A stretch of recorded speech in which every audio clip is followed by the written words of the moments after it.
1951, I came on the United States. There was no jets that time.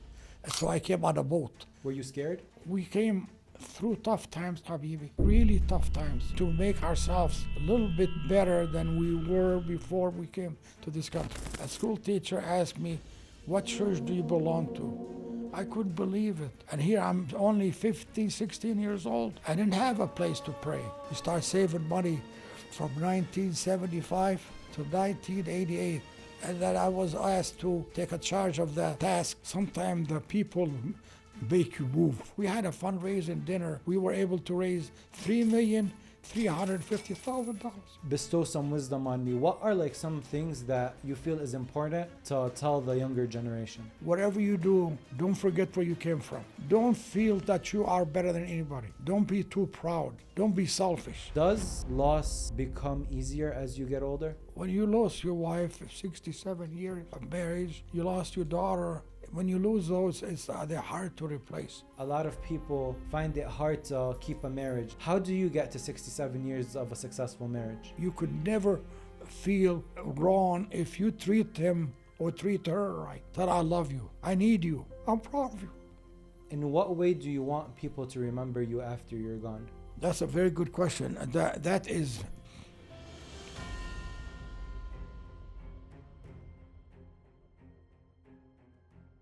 Look, I know the demographic of the podcast, a big chunk of people that listen are early 20s to mid 30s. That's mostly the demographic. But I think what's very important is learning from those that are older than us, those who paved the way for us to be able to do this. Haj Ali came here in the 1950s. He was 16 years old. Today, he's 89 years old. Sitting with someone like that, learning from someone like that, picking up on what's important to him at this stage of his life is crucial if that main demographic that I talked about at the beginning, early 20s to mid 30s, and even up to like 50s, 60 years old, if we want to understand how we want to better the immigrant community, the immigrant experience moving forward, we have to look at what people like Haj Ali did. He was one of the main reasons that the largest mosque in North America, the Islamic Center of America, was built. I am talking to a figure in the immigrant history that is one of the last ones standing from that generation.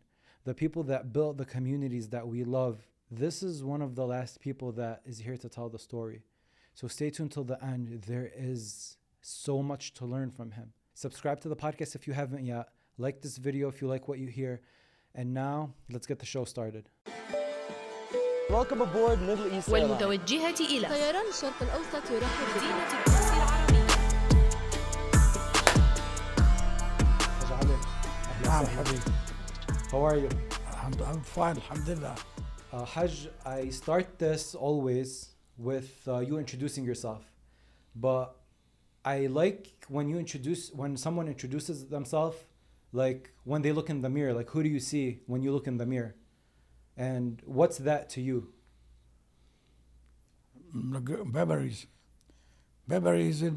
and could look back to tough times we had earlier and how we came through the years from the beginning back to, I could go back to 1949 when I was enrolled in a school in the Jaafariya in Sur. That was a big treatment for me to go to Jaafariya New School. This is before you came to America? Before I came to America. Okay. I enrolled there in 1949. I was about 13 years old. And that was a big challenge for me to go to a big town from Ana to Sur.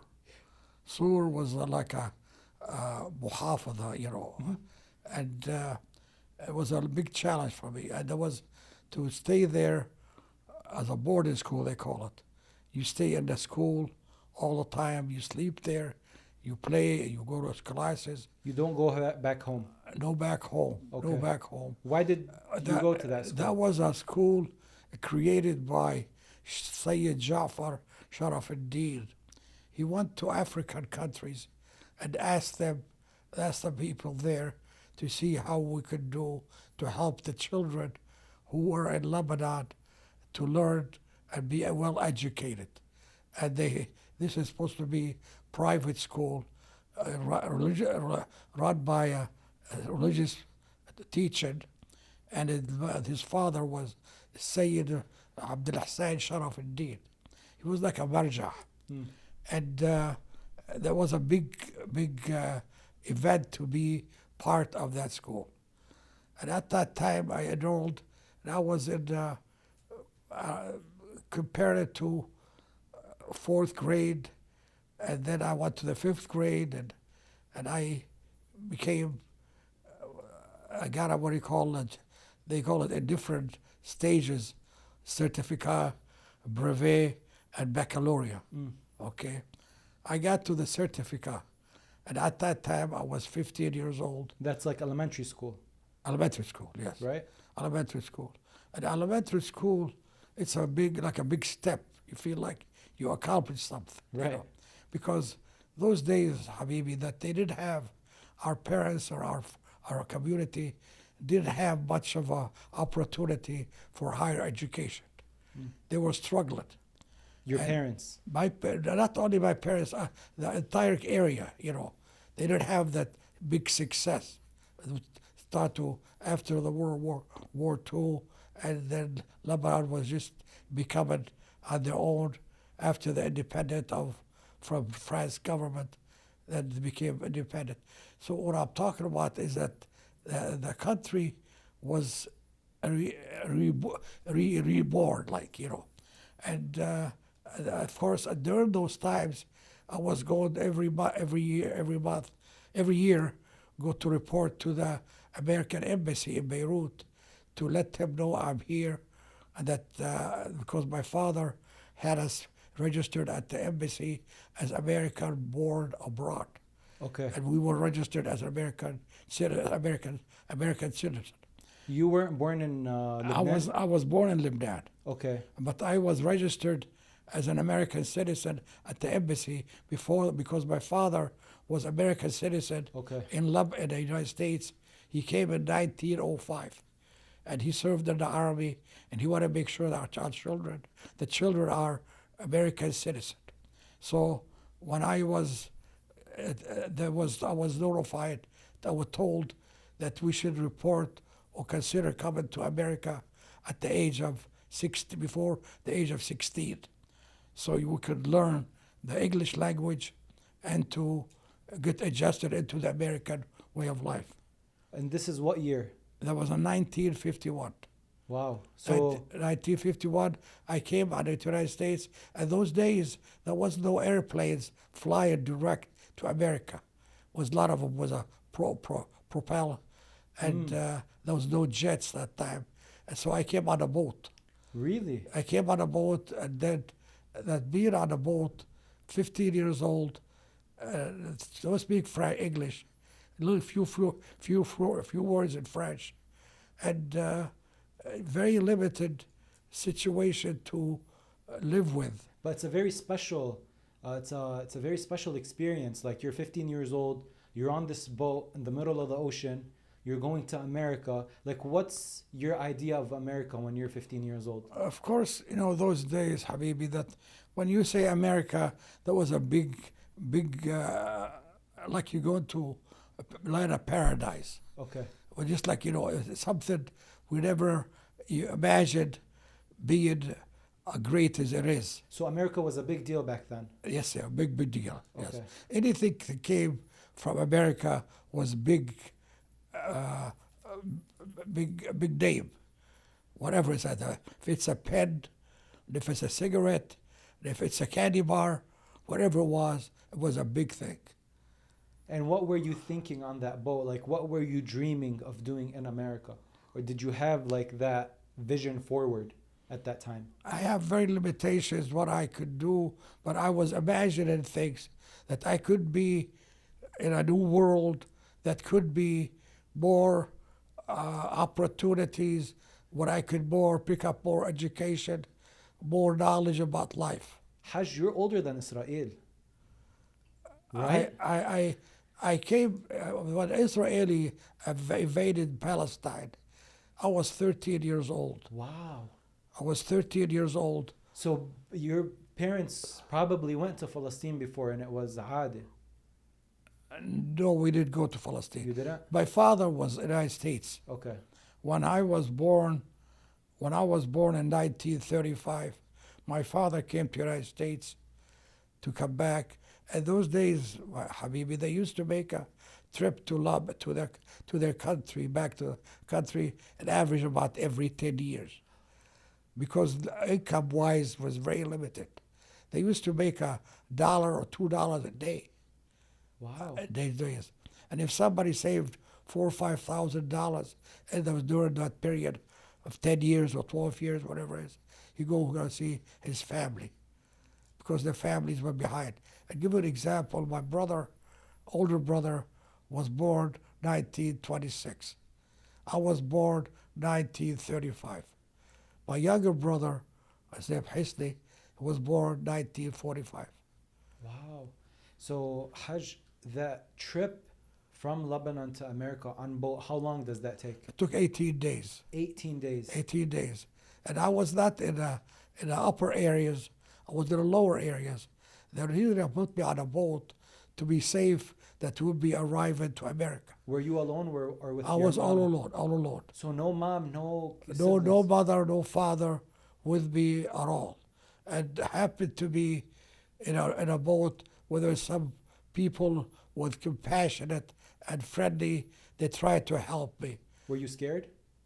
I was sick most of the time, dizzy. Most of the time because my, compartment in the lower area didn't have much of a fresh air and dizzy most of the time. So when I arrived to we stopped in Istanbul, not Istanbul, I'm sorry, Alexandria and Egypt, and we stopped in Napoli, Italy, Halifax, Canada, and then came to the United States to New York. Wow. New York. So if your dad can only visit once every 10 years and you came to America at 16, so had you seen your father before? Yes, I saw my father. The first time I saw my father, I was 9 years old. Wow. 9 years old, and he came to America, to Lebanon, to visit us. And that was 1944. And That was the first time you saw the your father? first time I've seen my father. I used to, limited what I could do in the village, because in a village you can't go around. You get safety. You worry about somebody hit you or somebody fall. We always confined to a certain area. You didn't go around in the village where you want to. But the first time I see my father, when the taxi driver came, and I asked him, "Does a man here and see my father?" He said, "You ask him."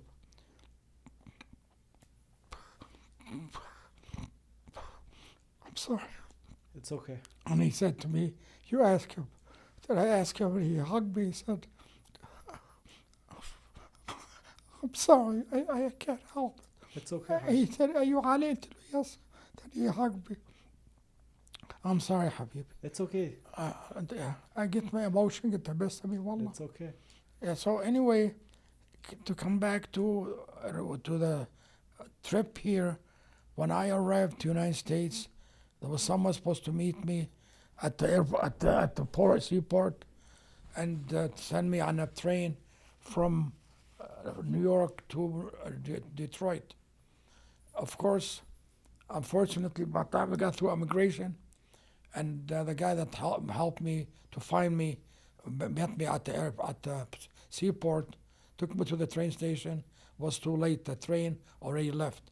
So I had to stay in a train station from 8 o'clock in the morning to 7 o'clock in the evening to catch the next train. So the train trip from New York to Detroit, New York Central downtown, was about 12 hours.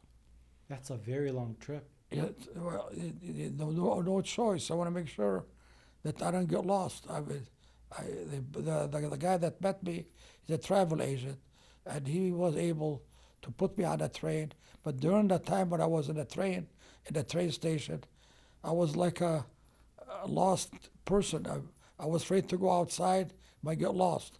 So if I want to eat something, I don't know what to order.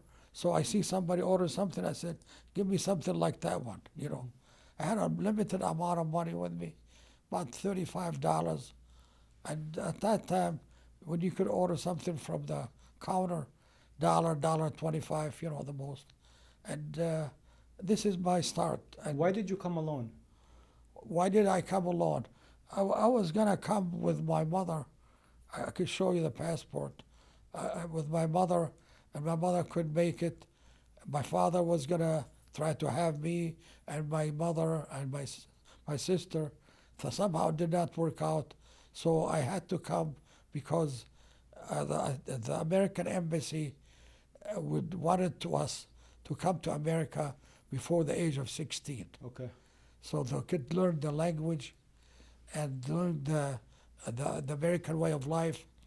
And also, at that time, there was a draft requirement for boys. So you had to go to the army. I didn't have to go, but I was in line to go to army. Okay. So when I came to the United States in 1951, started working in grocery stores, working for this one and that one. My brother, Robert, he was working for a bread company, and he got by different store owners. He got to know, so that was going to be moving from this store for 5 months, and then I moved to the other one for 5 months to learn about the system, learn the language, and also to get the feel of the way of life here. And I was renting a room at my uncle's home, and I was paying $7 a week rent. Was that a lot in those days? It was not a lot, but that was the price at that time. Okay. I was making about $35 to $40 a week, Okay. and paying $7 room rent, and eat on the outside. A lot of times, I eat with my uncle's family at home, and this is the story. And then I got an opportunity from somebody to help me to get into Ford Motor Company, get a job. I was 17 years old, and at that time there was no restriction on application and a process like they do today. You walk up to the gate and you tell them you want to work. You fill out a form and you give them your address where you have, and you start working. So I started working at the factory in the Ford Motor Company B building on the line, and I was sort of a little nervous, but I was excited that I'm going to be making $1.82 an hour. $1.82 compared to I used to work in a store, making 65 or 70 cents an hour. That's a big upgrade. Yes, and when you go upgraded, you are a different league now. You're in a different league because you're working with older folks, older guys, and some of them are a little tough and rough people. And here I'm 17 years old, a little bit uncomfortable. And it's not my, they're grown guys. And sometimes you look at working on a production line, you got to bend down and the air gun shaking you, and you try to tie up a bolt or a screw. And then I asked the foreman one time, I said, how can I get a job like that man who's sitting on that bench, he doesn't have to bend. He said, you need 15 years. Oof.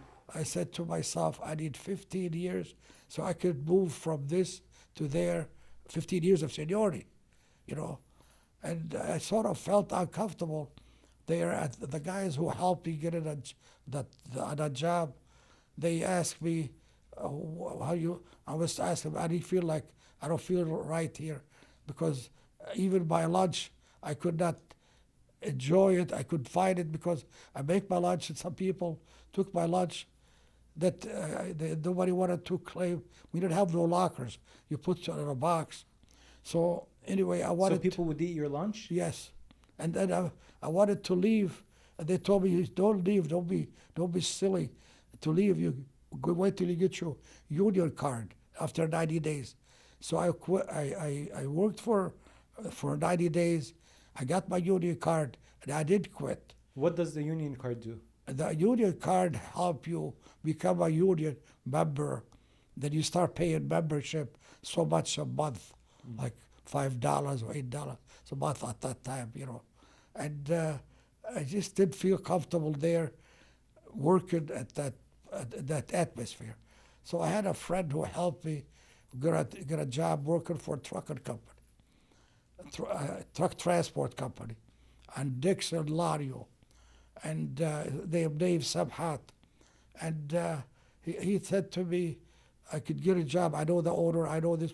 So I was so excited that I'd be working there with people who sort of like you, assist you, buy you uniform, new shirt and pants every week.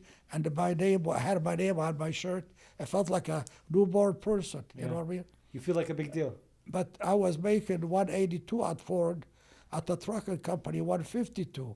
Okay. But I was feeling so much better that I am like a reborn. You could baseball. Was that like your first lesson that money isn't everything?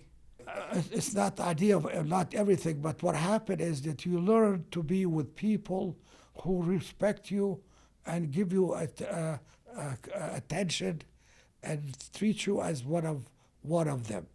That you was not afraid like you was in the factory, because there's some rough people working there, and you cannot speak out and express yourself.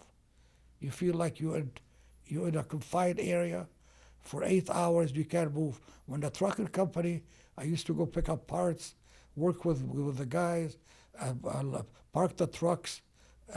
Felt like I'm very responsible. Right. That I feel like somebody trusted me, and feeling like encouraged me to do better.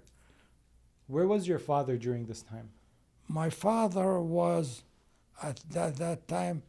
He went back to Lebanon, and my father was with me for about a year and a half, but he was working for Ford Motor Company, and I worked for a trucking company. How was your relationship like with him?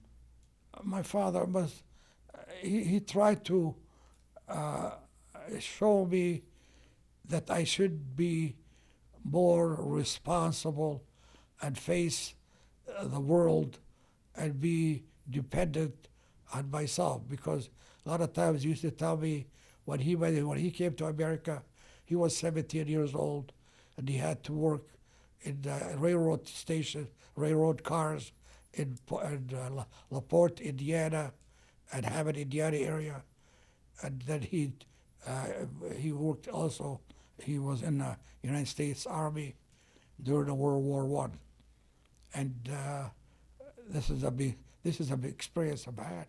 With my father, had some tough times because he left running from the Turkish army, Turkish control, Ottoman, because those days when you're 15, 17 years old, they took you into the army not by choice.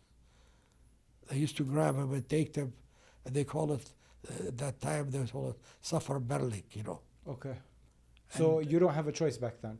They come take you and you're like, you have to go to the army. I'm talking about my father. Yes, your father. That was his time. Yeah. And then when I came here, the different story a little bit, because that's what Lebanon had independent from France, 1943. Yeah. So to come back to my story here in the United States, and I was told, I was working for a trucking company for about 2.5 years so far, and every time I look at something to see somebody successful or somebody I looked up to him, they said, we cannot hire you with a better job. I would recommend if you could go to the service, get the service out of the way, and you come back and we could hire you. That was more or less like a challenge to do it. So I volunteer for the Army. Okay. I did volunteer for the Army to get that out of the way, and then I was to sort of something to look forward to.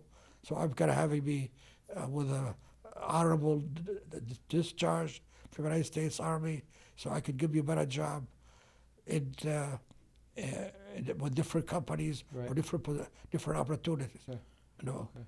You know, Hajj, nowadays, people would, if I want someone to look up to and be influenced by, there's a lot of people online or on social media that we're exposed to, and people are like, oh, I like how this person lives their life, let me be like him.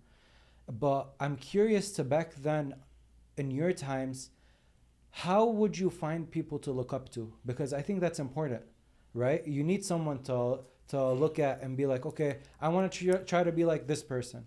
So nowadays it's very easy. There's a million people like that. But back in your days, how was that like? It's sort of something you see in front of you when somebody came in to a store to take orders for what supplies that the store needs. He comes in with a white shirt, tie, or take an order and leave.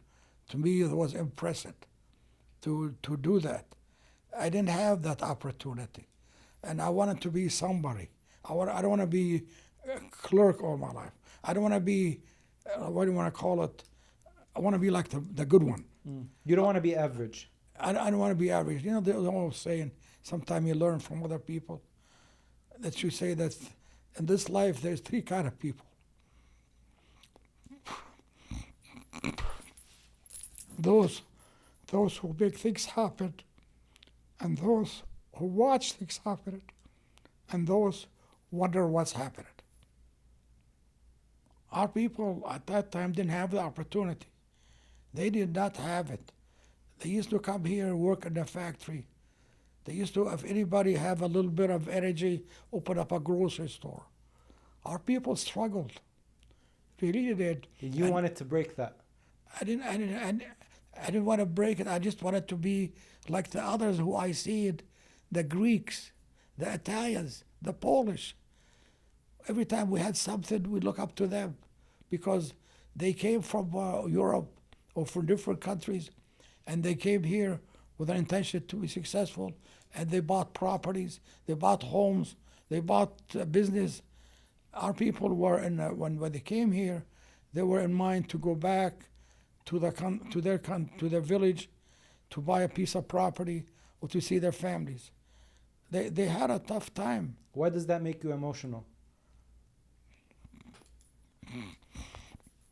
Make me emotional because we came through tough times, Habibi, really tough times, to make ourselves a little bit better than we were before we came to this country.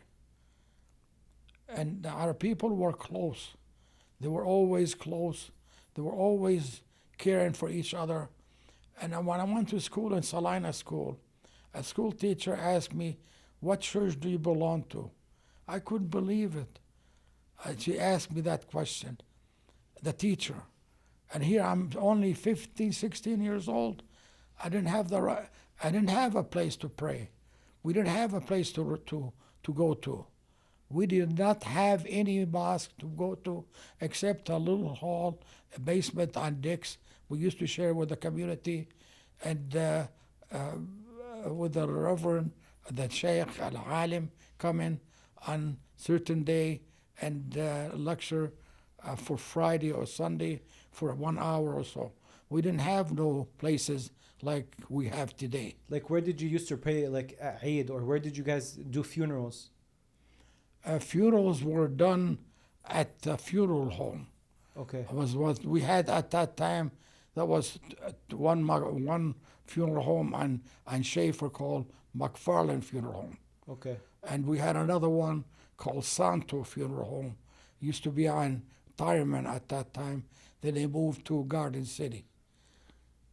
So did you always know that you wanted to be a part of building a mosque here? Or was it kind of like the opportunity just presented itself, so you did it? No, Habibi, the way it worked. When I came here, I was mixing with with the kids grew up here.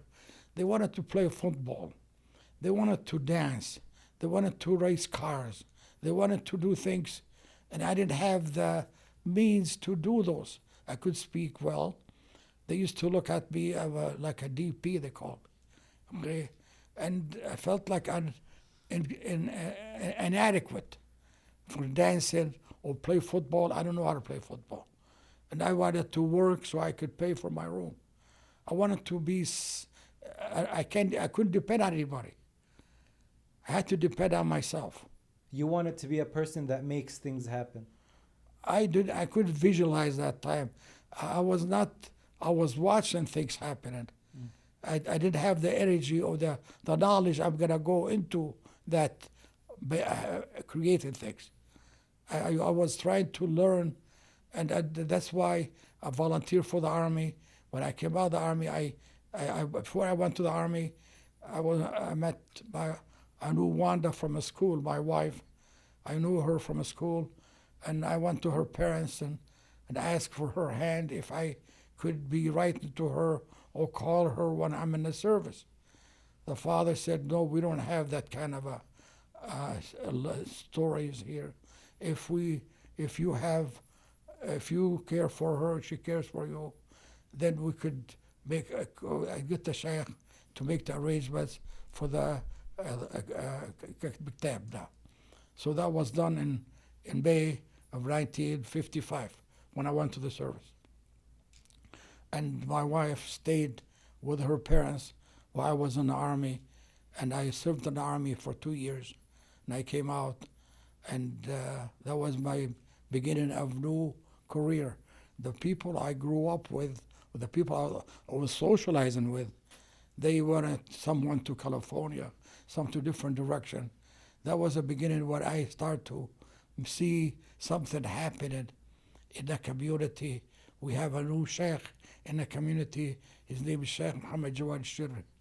Sheikh Muhammad Jawad Shirri came to the United States in 1949. And then he came here.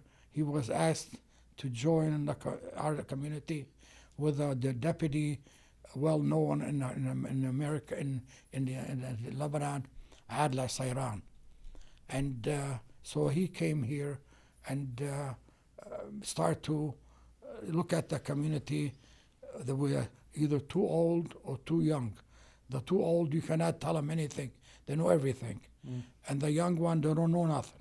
You need to, in order to learn, to teach them, you have to speak their language. Right. They didn't speak Arabic, they speak English only. I'm talking about the young generation. And his intention was to make sure to concentrate on the young generation to teach them about Islam.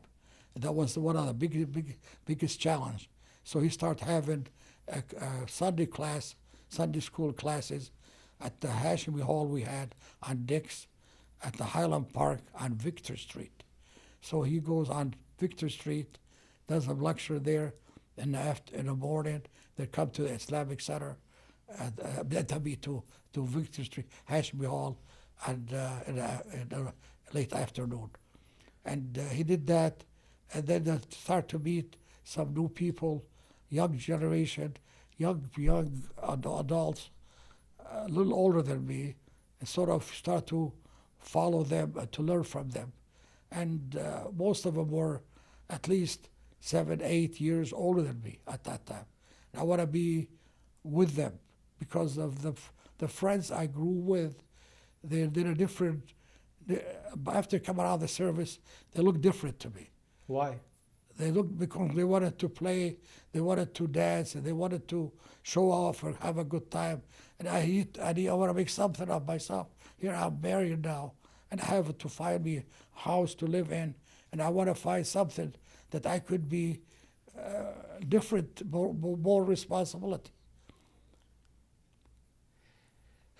Did your circle around you ever talk about, like, we don't have a mosque, we don't have anywhere to pray? Like, was this a conversation between, like, the people your age? Like, did you feel like people miss it? Did you feel like there was something missing in the community? Because in Lebanon, it's very popular. Like, every area there's a couple mosques you can always go to, pray, do all the things that. But here, like, did you personally feel something missing without a mosque? I felt, Habibi, when we did something, everything we did something, we went to a hall that is owned and managed by either the Greeks or the Macedonians or the Italians. We rent the hall from them for a function, a wedding, or something of that, nature. And we didn't have that. We didn't have anything for our own. And at that time, when we were trying to build a mosque, the Sheikh wanted to build a mosque, be like the American way of the other religions do. We didn't have the money, so Sheikh decided to make a trip at that time after when I was in the service. He made a trip and went to South Africa. I mean, to Sierra Leone. Then he went to Egypt and went to Jordan, and he was able to get support donation from Jamal Abdel Nasser of Egypt, $46,000, and he got $7,000 from Malik Hussein from Jordan. So that was the money that he was able to get to start. At that time, they started working on to buy land to build. So when he was working with the Highland Park people and Dearborn people, he wanted to have a place where it could be accommodated both parties. So purchased the property on Joy Road near Greenfield. Okay. And the people from Dearborn, some of them didn't have cars. They used to take a Wyoming bus to Joy Road to go to Joy Road bus to Greenfield. And some did also same thing with Highland Park people. Okay. And that was serving the purpose. So at that time, they were building a mosque. It was a big event to do. They decided to buy land, and the land was purchased from Water Company. I think it was about 1.5 or 2 acres of land at that time. The address 15571. You still remember it? 15571 Joy Road. And they were built. So the organization was called Islamic Foundation Society. Here I'm about 26 years old that time, They're just a kid. And I want to be with the team. They're older than me, and I want to be part of the team. And I started working for a company for that time. And when I came out of the service, I was working for a trucking company. I got laid off, and then I started working for a peanut company on a route, and started working around salesman on a route for about a year and a half, and then I got into management. During that time, I was in contact with the group who were working with Sheikh Shirri and Allah Yarhamu, and he was the leader, and the young generation was with him. Most of them American born. Most of the group who was working with him at that time was American born, and there's a few leaders who were a supporter to the project. They went to the bank, to Dearborn Bank and Trust. Dearborn Bank and Trust said, "You are too new of an organization, very new. You don't have no history. You don't have no track record. We need a loan for the building." The bank said, "You need to put the walls up, and we'll loan you the rest to put the ceiling and finish the building." They loan us $50,000, and they'll put on the walls up. That was members of the association, and I wanted to be one of them, to loan the Islamic Center at that time, to loan them money, individual loan. We go to the bank, borrow money on your name in your name, and you loan it to the project, so they could put the walls up, and yet you could be part of the project. So the walls were put up, $30,000, and there was some individuals 10, some individual 3, some individual 2. And then the bank loaned us the $50,000. The mosque at that time was built in 2 stages. The first stage was the building, the prayer room, and a little hall. Then the second stage was built 6 years later, 1968, to put the minaret and to add classrooms.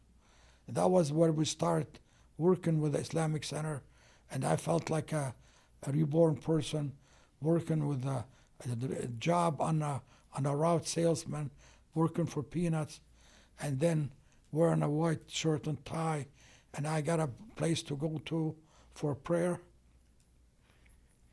That was a big thing for me. This was the mosque that was on Joy Road? On Joy Road, yes.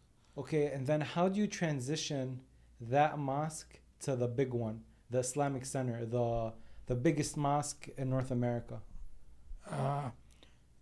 Sometimes the story is, I was part in the Islamic Center, and I felt like I was part of the team at that time.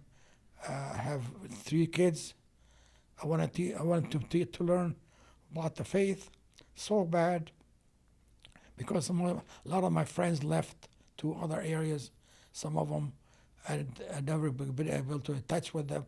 So we were going, and we had so much members joining the Islamic Center from 1962, that's when it was built, and then till 1975. We had growth, unbelievable growth. We had the difficulties accommodated the community when we had some big events. Parking situation was difficult. Shopping center was across the street. They would let us park. And at the 1975, we start to think, the secretary said, we need to find way to go elsewhere. So we to start save money. We start saving money from 1975 to 1988. We were able to save $200,000. 13 years. 13 years, $200,000. How we learned that, when we went to Toledo Mosque, they were invited. A group of us went with the Sheikh Shirri, Imam Shirri, and we learned from them how they built a new mosque and out along the highway. Something very impressive, very pride and joy with the whole community. And the Sheikh Shirri, Allah yarhamu, said to us, wake up. You guys need to wake up. Learn from them. They're a smaller community, building a beautiful mosque that we are proud of. We got to move forward. And that's why we start to look for a piece of property so we could have, at that time we had, the group said we need at least 10 acres. We were at 2 acres on Joy Road. Now it's 10. We want 10. We had $200,000. $200,000, we want to buy 10. Everywhere we went to buy land, you have to pay at least $100,000 per acre.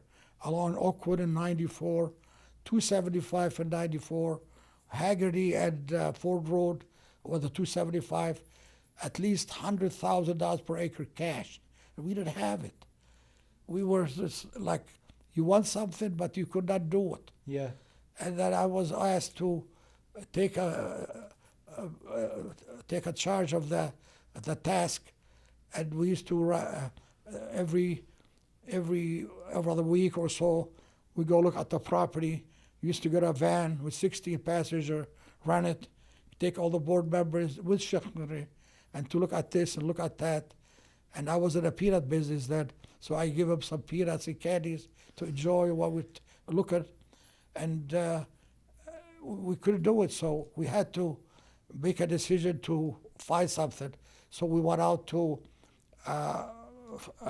area called Napier and Powell, and the end of the property, end of the county line with Wayne County and Washington County there. So there was a farm there, 90 acres, and we were able to make a deal with the farmer, to buy the farm from him in 2 stages. We didn't have the money, so we asked him if we could buy 43 acres and we'll put the $200,000 down and make payment with interest, and then we could pay him. At that interest rate was high that time. Okay. Anyway, so on the other part of the farm, that was 46 acres or so, and then we couldn't buy it, but we asked him if we could buy it on option. So option, that means you get a commitment from the seller for a whole period of time without any changes whatsoever, based on agreement. We gave him $10,000 deposit on the loan, and then a few months later he called me. He said, Mr. Fayz, I want to give you the $10,000 back. I've been fighting with my wife, and she want to give you $50,000 cancellation fee. I said that to the board members. Oh, that's a good deal. That's fair. Don't delay. Don't. I said something must have happened. It cannot be that a few months later, there's something happened. He wants to give you $50,000 back? To cancel the option. Yeah, that's a lot of money to A cancel. lot of money. And then the board members said, that's a darn good deal. And my comment was, there's something must have happened. Yeah, why? And then I went to the township, Plymouth Township. I asked him. I said to them, my wife want to move to this area. What is going on? Well, you came just in time. Last night we voted to allow 130 acres on Ridge Road and Powell, right adjacent to the property we bought. They're going to be building subdivision. The company was named Rossi and Son, the developer. And they're going to be this. So I asked him, can you give me a copy of the plan so I could show it to my wife? I don't want to tell him I belong to the Islamic community, because at that time they put it in the paper, Islamic community moving to Plymouth. It was in the paper, Yeah. you know. So I got it, and it was $5 for each copy. And I showed it to the board. They're going to be subdivision to our area. They're going to bring in the sewer, the water, the gas line, all that, all the way up to the property, our line, our property line. And I said, we only have $10,000 deposit here. If you lose the $10,000, I'll pay it.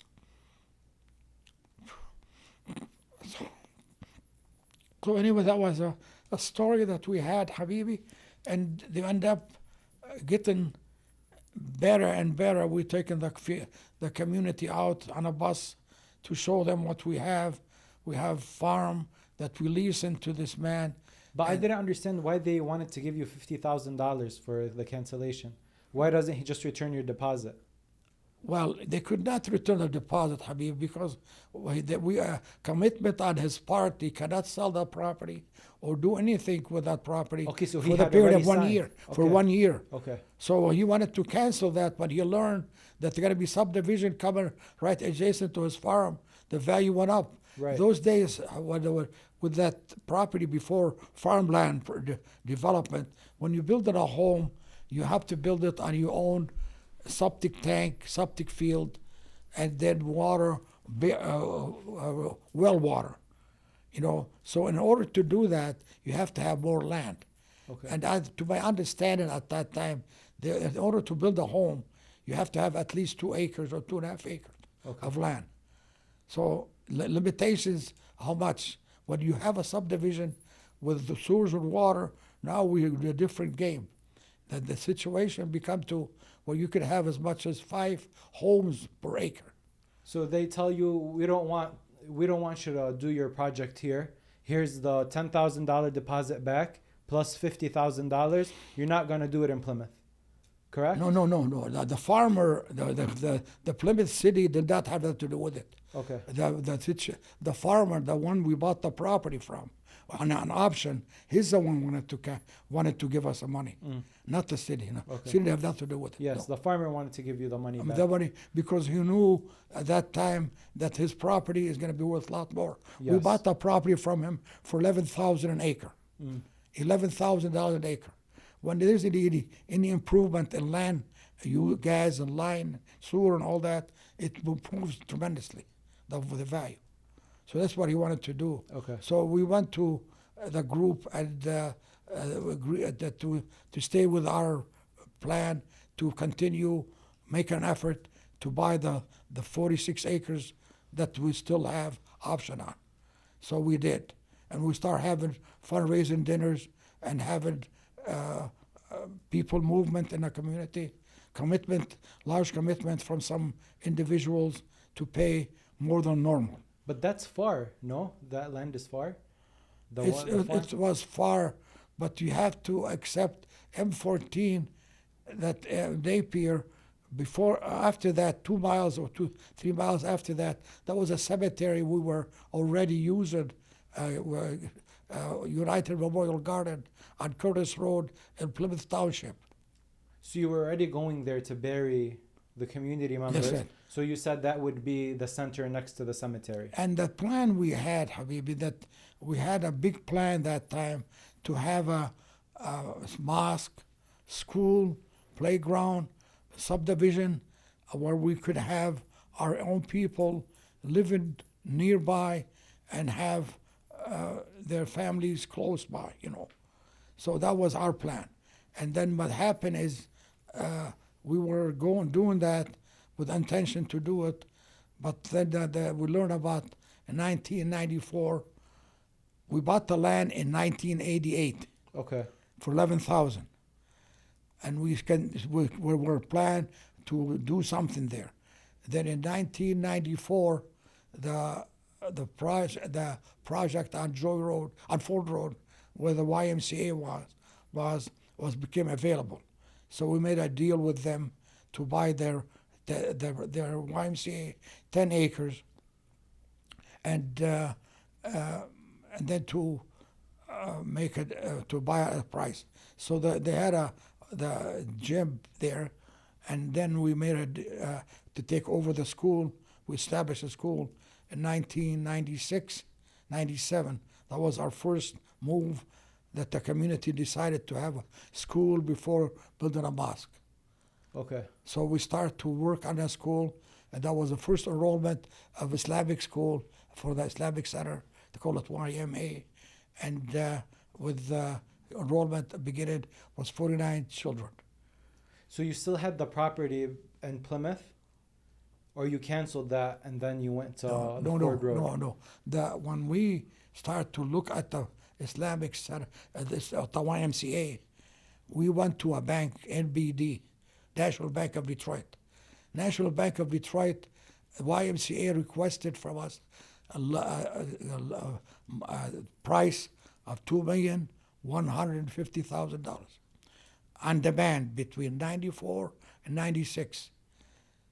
And any time they want to exercise the money, they have the right from 94 to 96. So the bank had to put a lien on the property in Plymouth, on the property on Joy Road, and put a lien on the YMCA to make sure that property is part of the loan, it's secured. Yeah. So then the YMCA were able to vacate in 96. We sold the property in Plymouth. We bought it for 31. For 11, we sold it for 31. Wow. 31,000 an acre in a period of from 88 to 94, 6 years. 6 years time. Almost triple your money. Yeah, but a lot of comments were raised. For some people said we went too far. We got carried away, and we went to a farm. A different comment was said, But sometimes when you're looking at other communities, like the Jewish communities, the Greek communities, the Italians, they do something different, and we don't have nothing. We're trying to get on our feet so we could be something for our young generation to be proud of. Was it always in the back of your head that you wanted that mosque to be the biggest mosque in America? Or did it kind of happen like that by coincidence? No, it was not by coincidence, no. Okay. It was. It was like sometime, Habibi, when you do something, you try to learn from others. Before we did the construction on Ford Road, we did make sure to contact other religious organizations who built mosques. We start with Toronto, with 2-3 mosques were built there. We went to them and asked them, how would you do it if you're gonna build a new mosque? What correction would you make right now if you was rebuild it? Avoid this, don't do this, don't do that. We went to mosque in Cleveland, Ohio, was built, and we were gonna make some arrangements with the contractor who built the mosque in Cleveland, Ohio, lived in Akron, and he was gonna try to give us build a mosque. So when we saw the mosque in Cleveland, there was all kinds of poles and support and a lot of beams. And we didn't want that. We went to Toledo. Toledo gave us an opinion, but to avoid moisture in the prayer room, the windows were sweated and when it gets cold. So we learned from everybody a little something, and every time we made a visit, we took the architect with us. Okay. We want to learn from those people who did build. Let's take a little break from the conversation and let me tell you about this right here. This is Whoop. Whoop is a fitness wearable that is helping me go about my life. It shows me my strain, my recovery, and my sleep. Now, if you think about what are the most important parts of your physical health, sleep is one part of it where we really undermine and we don't take care of. Another is activity and how hard you're working out. And the third part is your recovery, how well you're rested each and every day. How well are you prepared to take on the following day? Whoop is built around these three metrics. It tells you what to do to get better sleep, what activities to do to wake up recovered the following day, and how much you should push your body every single day. This has been a life changer for me, and I think it will be the same for you too. Because you're a listener of the Not From Here podcast, Whoop has this offer to give you. Visit join.whoop.com/notfromhere and you can get the first 30 days for free. If you feel like it didn't change your life the way it did mine, it's as simple as just shipping it back to them. And now, back to the episode. How was the reaction of the community after you opened that mosque? Like after it was open, done, finished, and it was huge and it was beautiful. How was the reaction from the community? It was great. Like, was it busy? Like, did you feel like you really filled another void that they had? Because you had the smaller mosque, and that you kind of outgrew that one because the Middle Eastern Arab population, Muslim population was growing here. Then you needed to do something else. It took you a lot of time, but now you have the biggest mosque in America. Habibi, what took some time, the people make you move.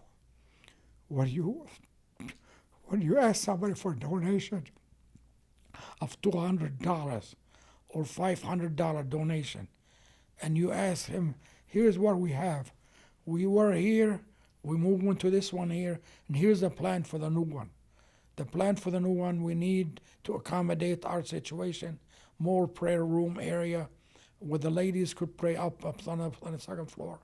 One of the prayer area here, and then when the kids could go to school, and the kids are already in school, and then we have a mosque. We had a fundraising dinner at the Hyatt Regency. We never had it that big before.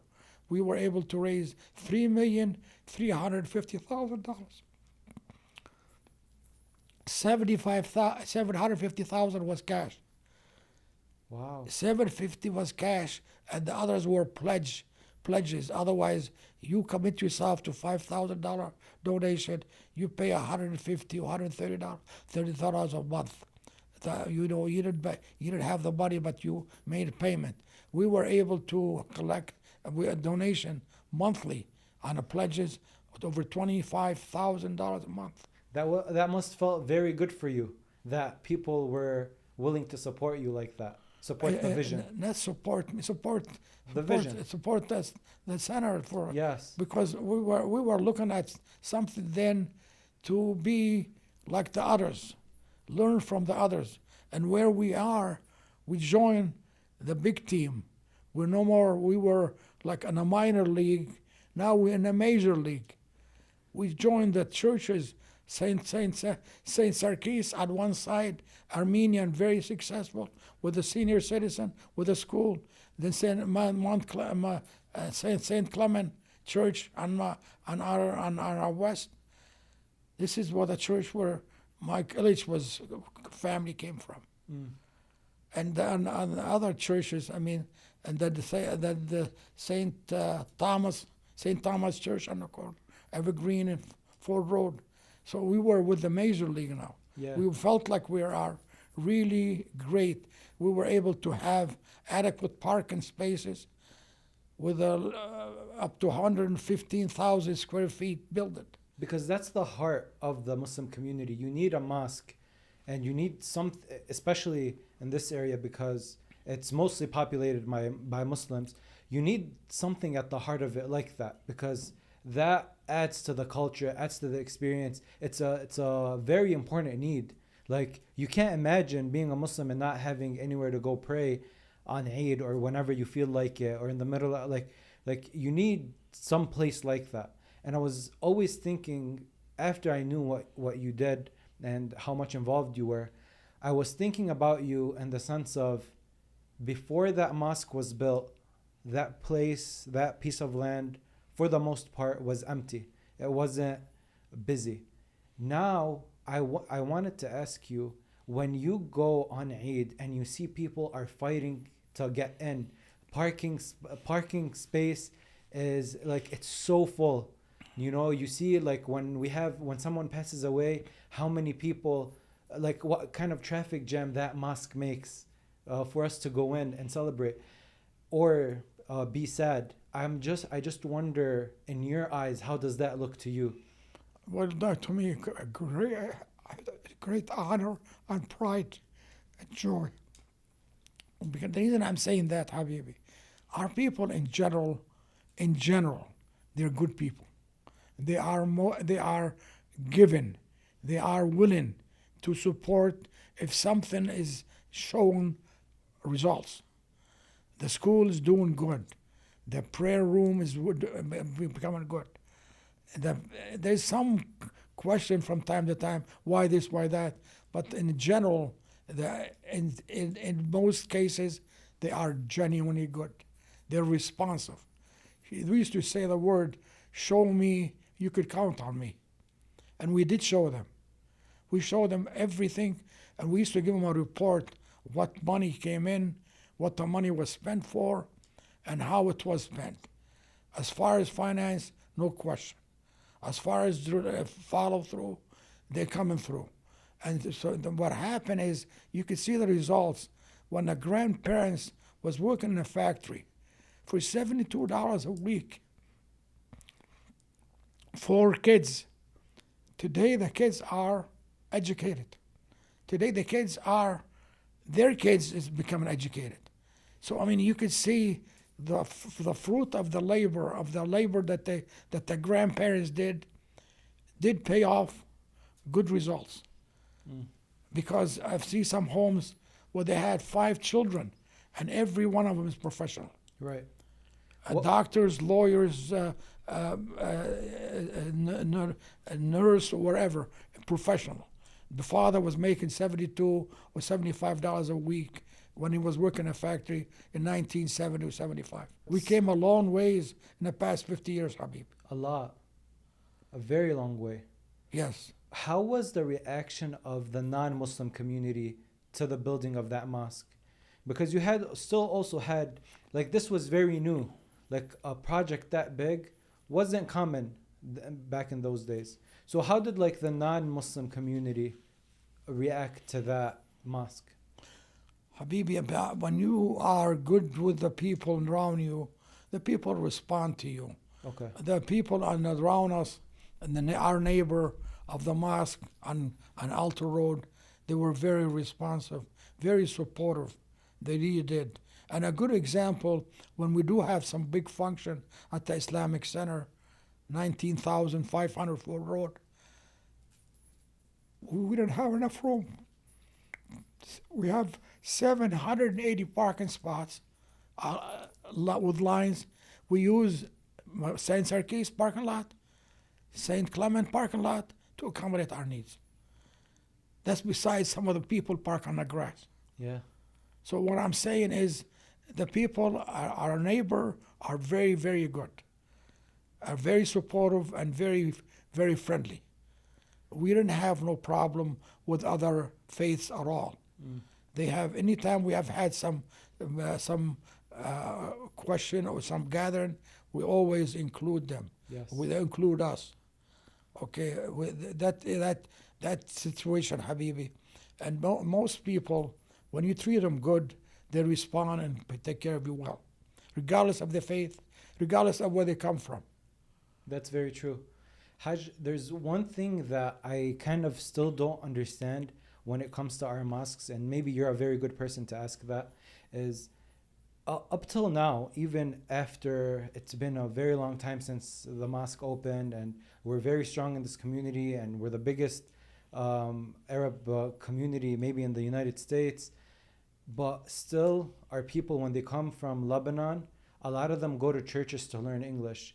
And I kind of never understood why our mosques don't accommodate that as well as the churches.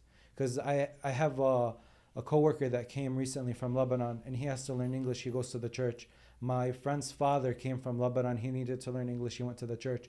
And I'm like, why don't the mosques teach English? Like, it was weird to me. The mosques don't have the facilities or the personnel or the equipment needed, because right now we have other organizations who do help us with access with other people. We had some good relation with a Presbyterian church on Littlefield. There was a priest there, his name William Gibford. He was always supportive, and he was always, him and his group always support our community. They were connected, have some relation with Lebanon church there. And as far as why, I cannot answer that. But our people have a lot of facilities available right now in Dearborn in public schools for that, what do you call it, adults classes. Okay, I understand.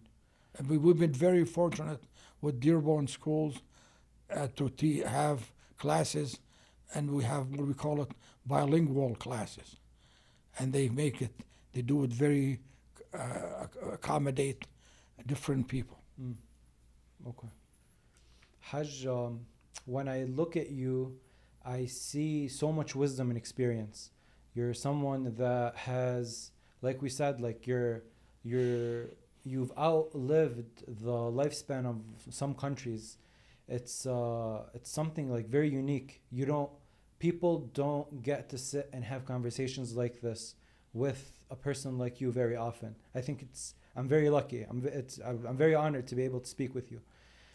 There's some things that I always think about, and you see how you said that there's three types of people that want to make things happen, people that see things happen, and people that have no clue what's happening. That's right. I want to be someone that makes things happen. I really want to see our community grow. I really want to be a part of a change within like the immigrant community.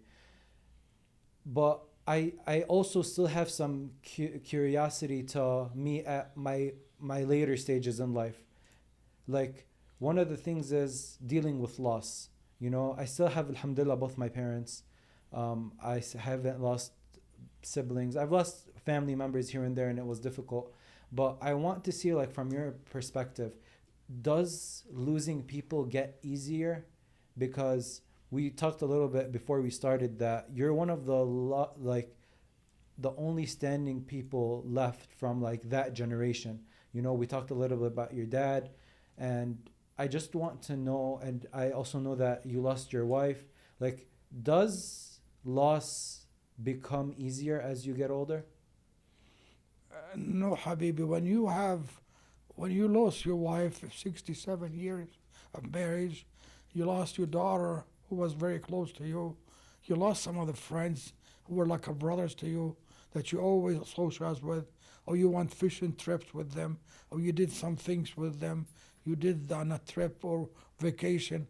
When you lose those, they're hard to replace. I asked this question to my mother not too long ago. I had lost my grandmother, I want to say maybe around 10 years ago. And I asked my mom the other day, do you still think about her? Because now my mom has grandchildren and she has us. And I asked her, do you still think about your mom? And she was like, I do. She was like, sometimes I'll sit down and I start remembering when we were little kids and all these things. I want to know from you, I want to ask you the same question. Like, do you still think about your father and mother? I do think about my mother and father. Unfortunately, I didn't spend much time with my mother and father. I left my mother when I was 13 years old. When I came here, I was 15. And I spent about a year or 2 years with my father. I have really looked up to the older people who I have lived with around me, that they did help me, that they were like a father to me. Is it difficult losing your wife? Very difficult, very painful. After 67 years, see what our situation a little different. We were always doing things together. We're the children, the trips, wherever we did together, and then especially when we were involved with the Islamic Center, it was with me, and she was very involved with the ladies' club, ladies' support, where they were doing a lot of activity and support for the mosque. What do you think makes, because nowadays a lot of people find it hard to keep a marriage. Everyone says that marriage is very difficult to maintain. You just said 67 years of marriage. That's not a small number. You know, that's a number that maybe a lot of married people would look and be like, I want to have 67 years. Like that would be very nice. How do you get to 67 years of a successful marriage? It wasn't easy, but was a trust and support each other. Trust each other, support each other, love each other, and don't be selfish. Don't think about your partner more than you think about yourself. Okay. You could never feel wrong if you treat him or treat her right. She treats you right. We are very responsive. We do. You do something, a little small item. Tell her, I love you. I need you. I'm proud of you.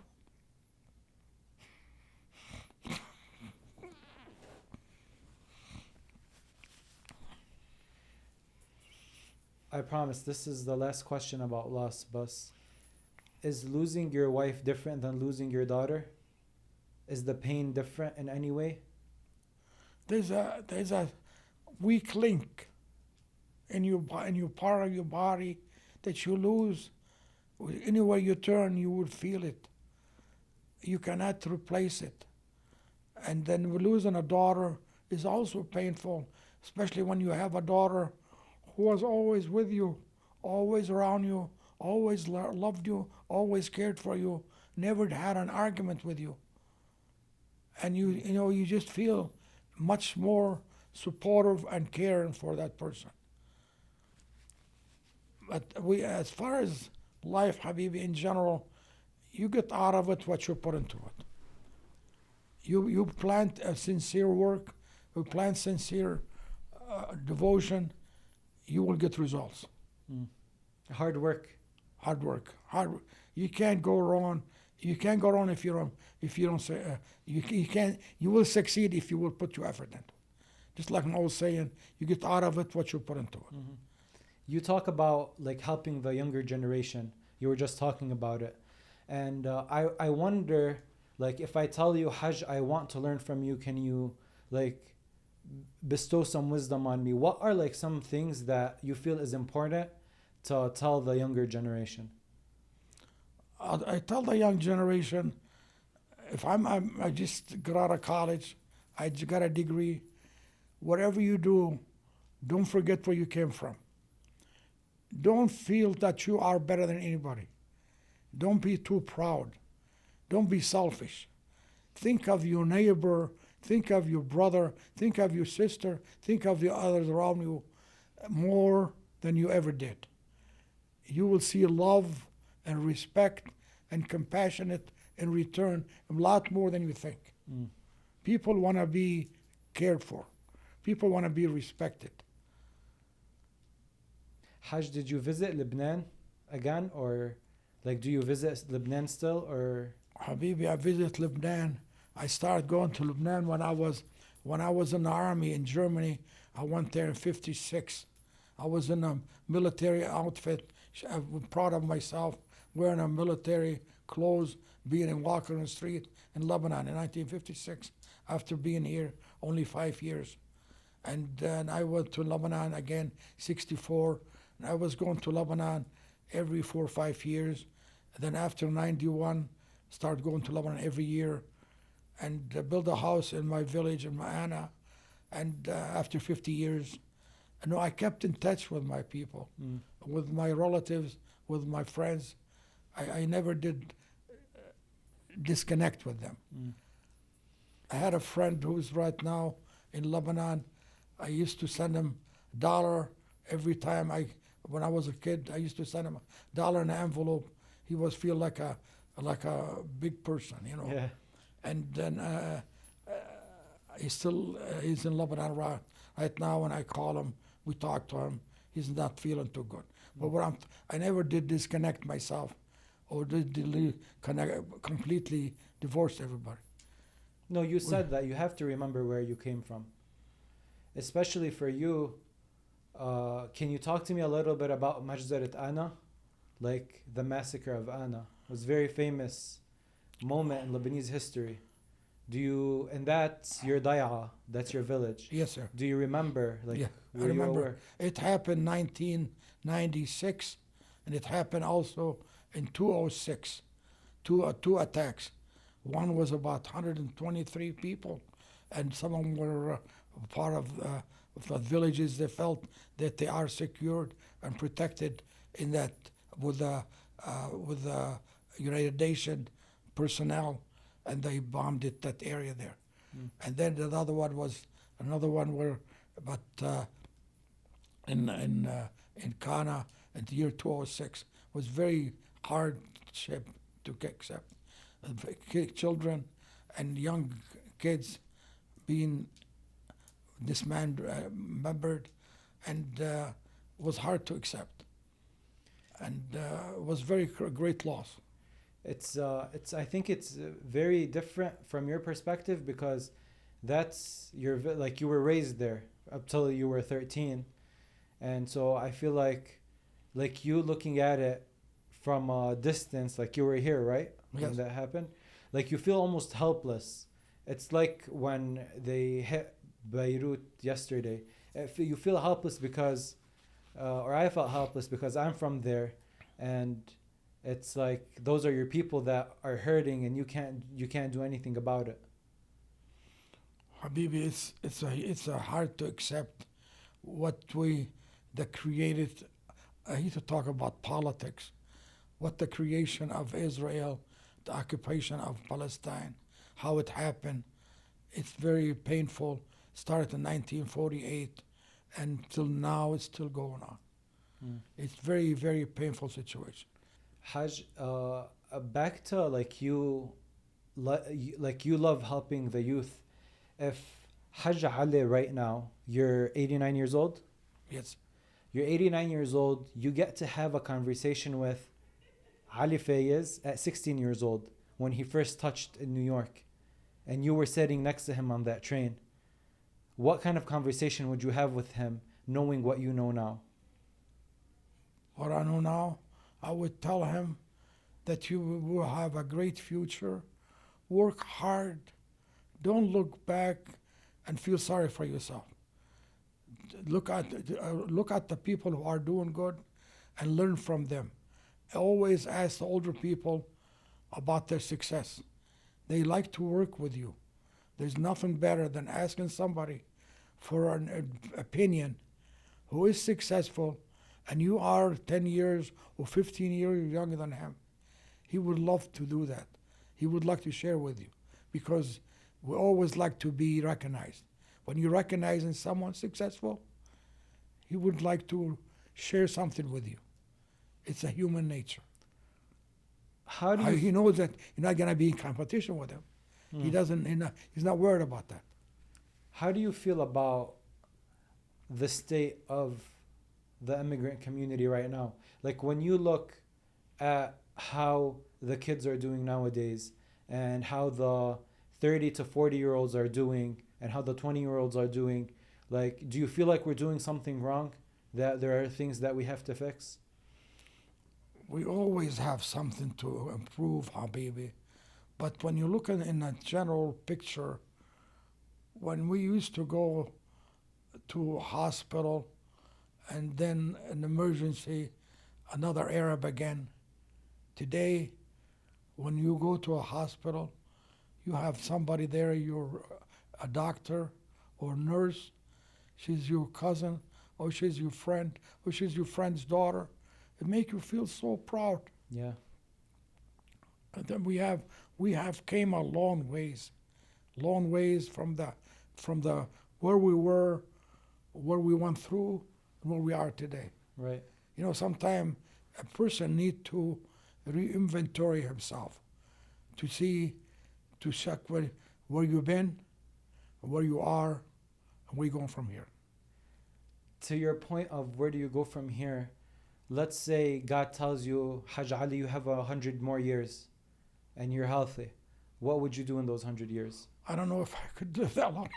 Let's say God tells you, I'll give you 100 more years guaranteed and you're going to be healthy. I would try to come up with something to work with the young generation, to build something for the community better than we did or better than our grandfather did. Because our people in general are productive, are not lazy. They want to do something. And especially when you show them the road to success, they will follow through. And we need to start to work as a group instead of working as individuals. Right now, we have so many individuals. If it's a lawyer or doctor or whatever, or gardener, as individuals. We're not working as a group. We need to learn that. I feel like your generation did that well.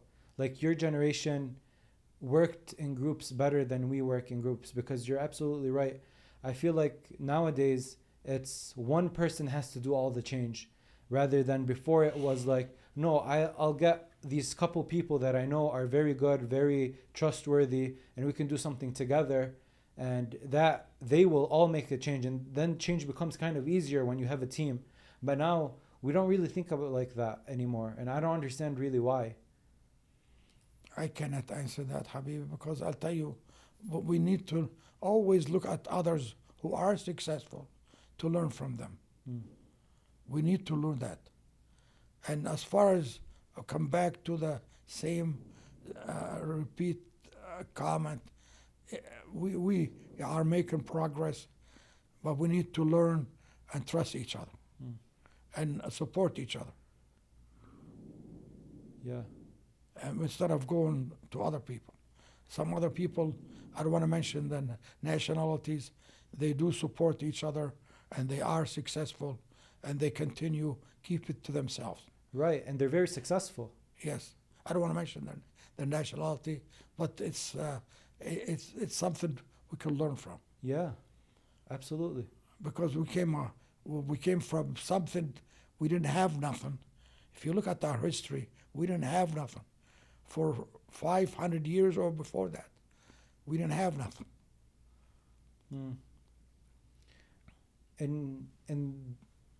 In these 89 years that you've been here, and since you were 16 living here in America, where would you describe was your hardest phase of your life? Hardest phase of my life was at the beginning.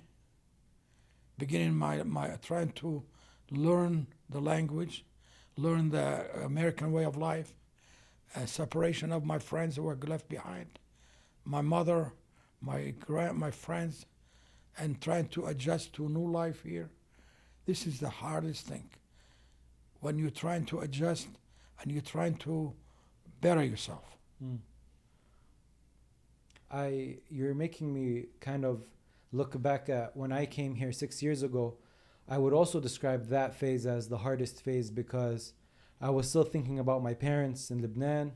I was still thinking about my friends. And I'm like, did I make the right choice? Because I fought with my parents so they would let me come here. Didn't want me to come here. They thought I would lose myself. So if that would be the hardest part, I would feel very good right now because I'm always looking towards the future and thinking, when will the hardest part come? If you continue working like you are working now, with honesty and sincerity, and have a good reputation, you will succeed.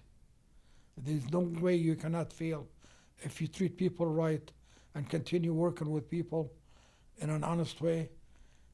People will care for you and support you and trust in you. Haj, how does your relationship with God kind of evolve from when you were young, in your 20s, 30s, 40s, 50s, 60s, and now in your late 80s? How does your relationship with God kind of evolve? The greatest thing ever happened to me, Habibi, we had when I was in a Jaafari in Sur in Lebanon, we were in an Islamic school, Sayyid Abdul Hussein Sharaf al-Din, Marja. They taught us Islam, to pray. They taught us how to call the prayer, how to read the Quran. So you had a little bit of seed in you when you came here. Mm-hmm. When you also came here, you're trying to see those people who are trying to adopt Islam and convert from the Western style of freedom, not responsible for the faith, and adjust. So you learn with them and you grow with them. And as far as Wajbat al-Din, as far as support to the faith, every time you do, you get more reward. I'm telling you, I have sometime back in the 60s, when I was struggling with 3 kids, I want to be part of the team. $100 donation on Sunday. Monday morning, something happened to me. Something happened where I got a new call, a new opportunity. Something happened. How it happened, Allah watching. Allah's guiding you. You'd be surprised how much things sometimes you could say, what should I do? I'm very much undecided what to do. Dakhilak ya Allah, saidni, help me. I was in some situation not too long ago, about 3 years ago. There was a fellow who helped us with the Islamic Center decoration at the Islamic Center here, and we bought him from Lebanon, Armenian, and we want him to help us. He came and he spent time with us 3 months, do all the decoration. He wouldn't charge us anything. And we didn't forget him. He went back to Lebanon. 4 years ago, I called him and he said, I have no work. I have no money for my kids' tuition. I don't know where to turn. What do you do? You want to send him a couple $100? Nothing. So you do something out of the ordinary to make a move to help him. We brought him here, had a house for him. He's working. His kids are succeeding, doing outstanding in the college, high school, and making progress. You feel like you've done something for somebody. Yeah. And with the guidance of, being undecided, and then as you go move, you feel like you're helping someone who needed help. It's like that saying that you don't give someone a fish, you teach him how to fish himself. That's right. So that's your philosophy, kind of. I'll teach you how to fish, rather than giving you one fish at a time. Like, oh, you're hungry, here's a fish. Okay, you're hungry again, here's another fish. Rather than, come, let me show you how to fish, and you do the job. It's always better, Habib, when you know what you have somebody show them how to do how to work, how to cut the grass, how to work on the car, how to polish his car. He feel a lot better. When you do it for him, he become more dependable and more depend on you instead of depend on himself. There's no way you could go back if you follow the step one at a time. Not to climb too high. Do one step at a time. You reach your goals. You know, Haj, I was asking when you said that you would do this interview, I was asking someone about you, and he was like, I can describe Haj Ali in one word. And he's like, there's people that when there's help needed, for example, let's say there's a event that we need money for, right? He's like, Haj Ali is the type of person that not only gives the money, because a lot of people say, I'll just give money and then I'll sit back. He's like, Haj Ali is not the person that only gives the money and sits back. Haj Ali is the type of person that gives the money, waits till the event to end, and then goes and picks up the trash after the event is done. And I found that very inspiring, because a lot of the materialistic way of thinking nowadays is, I want the most amount of money possible, and then I'll do good, I'll donate here. But what I understood from how you are is, okay, you donate with money, but you also have to donate your time and your effort on the ground. You know, I find that very inspiring. I think, Habibi, it's a follow-up. The follow-up on if you somebody that you, for example, graduate from high school, you send him a couple dollars, whatever amount, and then a few months later you ask his dad, how is your son doing? And the father will tell his son that I was asking about him. And the son comes back to me and said, I just had a report card, I did good, and I'd have praised him for that, because the kid wants to show me. There's a kid not too long ago called me, I wanted to see you because I graduated with honor, and I wanted to tell you that I said, I'm so proud of you. And I'm not related to the kid, but I gave him a lot of attention. I give him a lot of, make him feel important. You say this word, you've said it multiple times during this talk, is making people feel important, giving people attention. And like, that's how we build like real relationships with people. Because when you feel important, the other person feels more comfortable. They feel like, oh, I want to sit next to Haj Ali. Like, he makes me feel very important. He gives me all his attention when he's sitting with me. And that's part of the communication nowadays that we've lost, honestly. We need that, Habibi. We need it. We need to give our kids more attention to, I know of a coach that teaches work with kids. God help him at the school. He give his time with the kids to help them better themselves, develop themselves, and sometimes the parents are not there. The parents need to be more involved with those kids, and sometimes we need to give ourselves more attention than we need to. If it's your wife or your brother, we need to take a little extra time to think about somebody. The little small, there was a song one time, a little thing mean a lot. A little small item mean a lot. You give somebody a little flower, you give somebody a little donut and coffee, take it to him, tell him, I'm just thinking about you. I was at that donut shop there and they have a good coffee. I got a coffee for you. Oh, wonderful, wonderful. Give you an example, Habib. When I was on a route, at the Tom's route, peanut route, this happened to me when I was on a route, new kid on the block. I was driving, going to a store, and then I was new. The tip-top man, Hostess Cupcake, Pepsi Cola, 4 or 5 drivers there, established, representing a company. Here I'm representing a company in the area, brand new in the area. And the lady said, the store owner at 9 o'clock in the morning, oh, you guys gang up on me. Oh, you guys, all of you at the same time. I haven't had a cup of coffee yet. I was number 5. I was on the back. I was brand new. Heard the word coffee, okay? So I went to White Castle Hamburger on Oakwood and Dix. Got a coffee for 10 cents. 10 cents. I took the coffee, and some of the drivers were still in there. Who are you? Oh, you said coffee. I got you the coffee. Oh, you're so nice. You that. And that she told, oh, you guys are cheapskates. This guy is brand new. He just came here and got me a cup of coffee.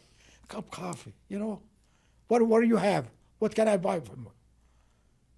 The little small item. You go to a store, and sometime I'm driving and I see something in the front of the store, a piece of paper or bottle or glass or something. I pick it up and I take it to inside the store and said, "Where can I put this?" Who are you? I just saw that out there. I introduced myself to the man that I'm helping him out there.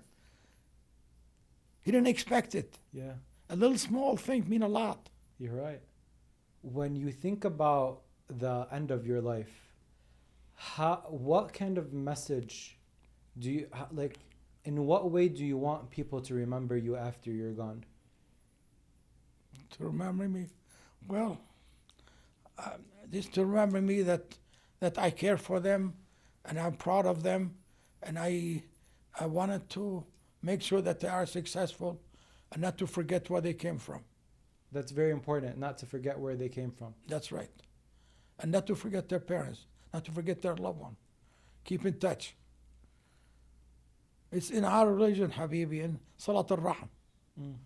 In our religion, it's part of your prayer, Salat al-Rahm. Regardless what the situation is, keep in touch with them. What's your personal view on death? Like, are you scared from it? Are you accepting of it? Like, when you think about like the concept of death, does it scare you? I'm not thinking about it, but if when it comes, I'm ready, you know. I try to do everything the best I can to not to hurt anybody, make sure that anybody that if I did make a mistake, to forgive me, and to think about me, and that I was mainly concerned about them too, not just myself. Think of your neighbors more than you think about yourself. Haj, what's one thing that we didn't talk about today that you think we should have? Well, what I think, Habibi, as far as today, there's a lot of things we could cover, but I'm not. I just need to do more things together with families than we are doing now. More family gathering, more families mixing and socializing. It's so important. Sometimes some of our kids today, they feel like they're being all alone. Nobody listen to them. Nobody there to congratulate them or to guide them. They need that personal touch. Need that personal love. You cannot buy it in a dime store. You cannot order it on Amazon. Love you cannot buy. Respect you cannot buy. Do you think we're too focused on the material things in this life, that we're not taking care of our kids or our parents or our neighbors? Like, all we think about is work, money, work and money, work and money only. And at the meantime, I could tell you this with people who did concentrate on money, they have stumbled and they have failed. I mean, a good example that I heard about it not too long ago, the owner of Amazon, with net worth of $135 billion, had family problem. And each one got 64, Yes. whatever it was, billion. And they're not happy. So money is not everything. And money is some people in our community or other areas, they have a lot of money, they made the wrong mistake. They got too carried away and they end up losing their wife or losing their children and losing their respect and love. They felt like they're all alone. And a good example, Habibi, I don't have to go too far to our, look at those movie stars, look at those football players. When I heard about Sonny Liston or somebody was a football player more $400 million in his lifetime, and he's in debt. Mm. I mean, living big time, is not everything. I would rather live in a house 4,000 square feet and happy than being in 50,000 square feet and uncomfortable. Yeah. It's just too much to take care of. What you're saying And is not to feel that you are better than others. Be on the same level with others. You feel a lot better. And at the same time, if you have comfortable financially, there's a lot of people out there are in need for a little help. $5 could go a long way. $5 for some people. that's sometimes so sad because sometimes we're so careless of the money we have, and then that sometimes for another person $5 or $10 is a very big deal. But Tiny, this is exactly what you said there. This is what we need more attention to your religion. The religion teach you to be the other way, to be more considerate of other people, to be helpful as much as you can, not to be selfish only you for yourself. Your religion teach you that. And you could go back to imams and others who have used to live and how I don't mention no religion right now, but if it's going to be a broadcast, but they all our religious leaders and our imams and our prophets, how they lived, they consider about others. Right. And those people who were in kingdom and in a glory, they have disappeared and nobody thought about them. One of the questions that I wanted to ask you was, in these days, what makes you emotional? But during this conversation, you've gotten emotional on a different types of occasions. You got emotional when you talked about your father, when you met him for the first time, when he saw you in the taxi cab, and then you got emotional talking about our people and talking about helping others. And your heart is still very warm at this age.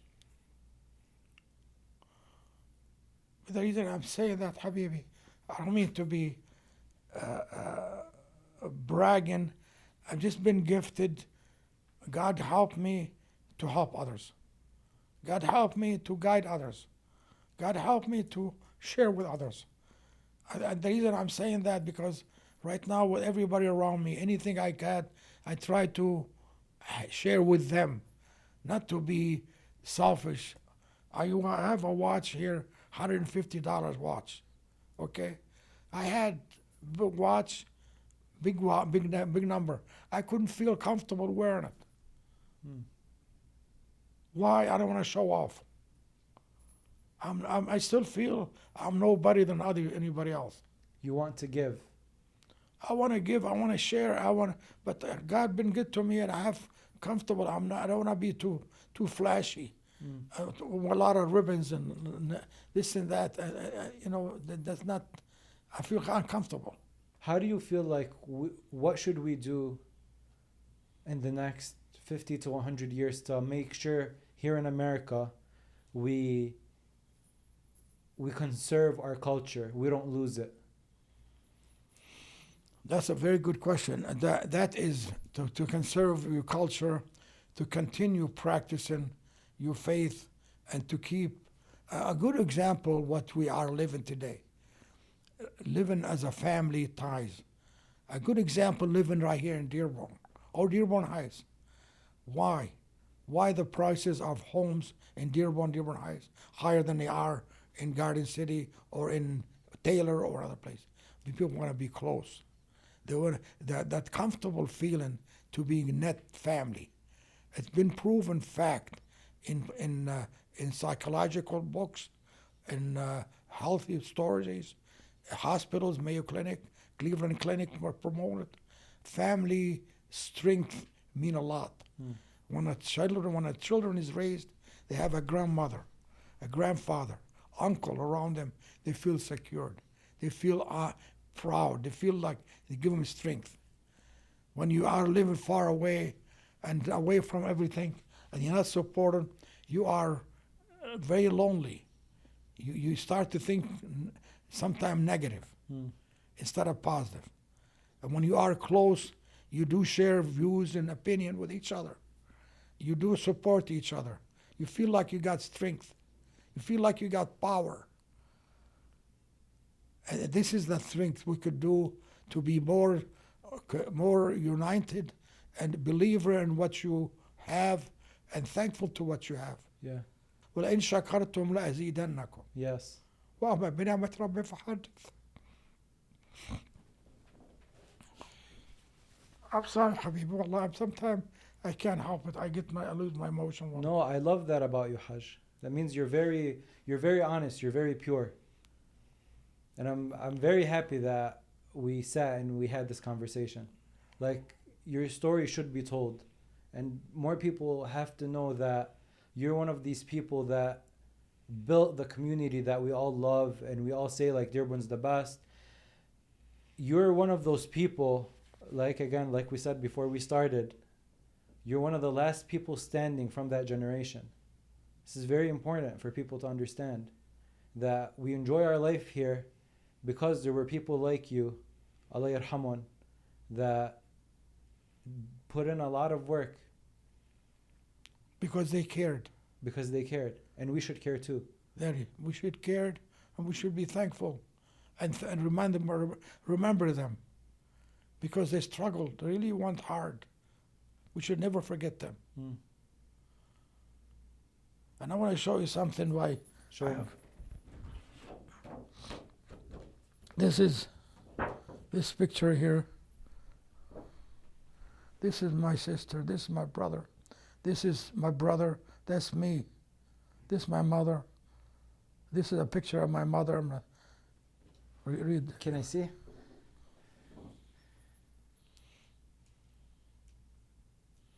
Wow. This is at least 85 years old.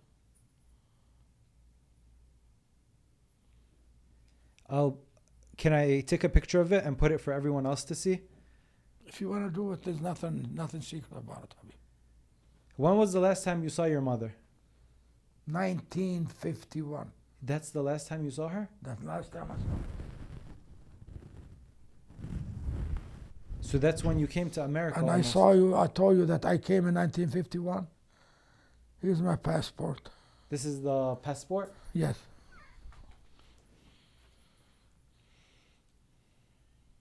Wow, it's even stamped. Stamped, yes. 1951, June 29. Yes.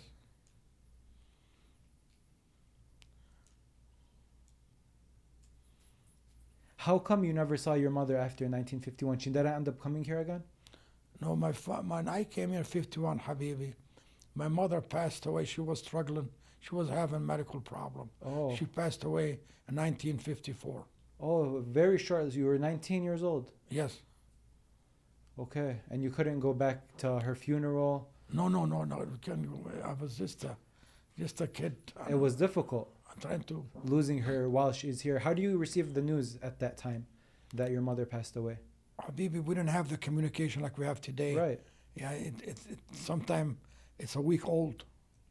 Really? Yes. So you would know that your mother passed away a week after she did?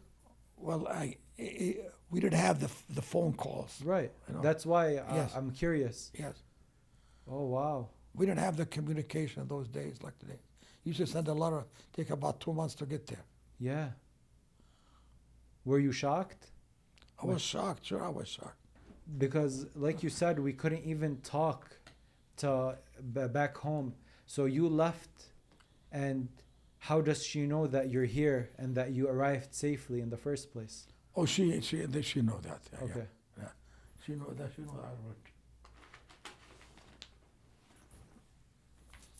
So I have some things I wanted to show you Yeah, show me. that we had. Here's one list when I showed you that we loan the Islamic Center money to help build the Jamia. I was one of the ones I was only 27 years old. You were the youngest one. I was the youngest one. And I want to show myself that I'm part of the team. Wow. And I didn't have the money. This is a picture of the Islamic Center.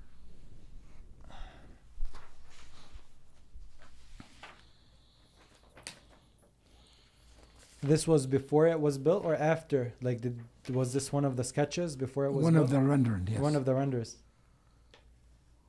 We need to get that pond. This one, we need to make it.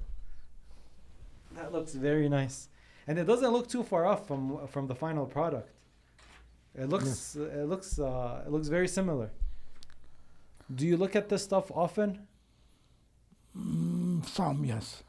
And here's the article that we had in the paper about the new mosque building bridge past the future. For people that are listening on audio, they should really look at the video, because I'm gonna take a picture of all of this and put it.